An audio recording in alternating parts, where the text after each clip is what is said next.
Firstly,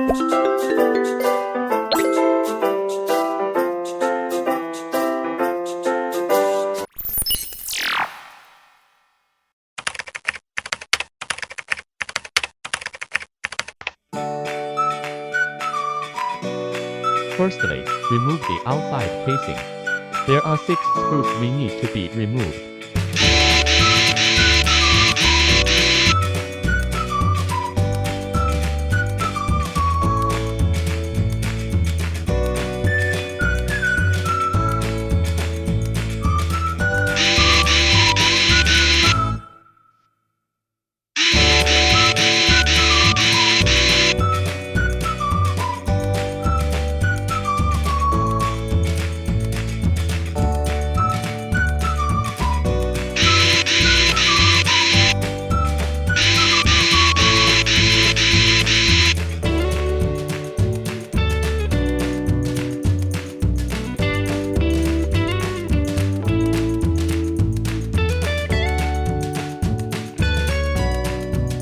Before installing the casing, it is necessary to apply red glue to the screws here.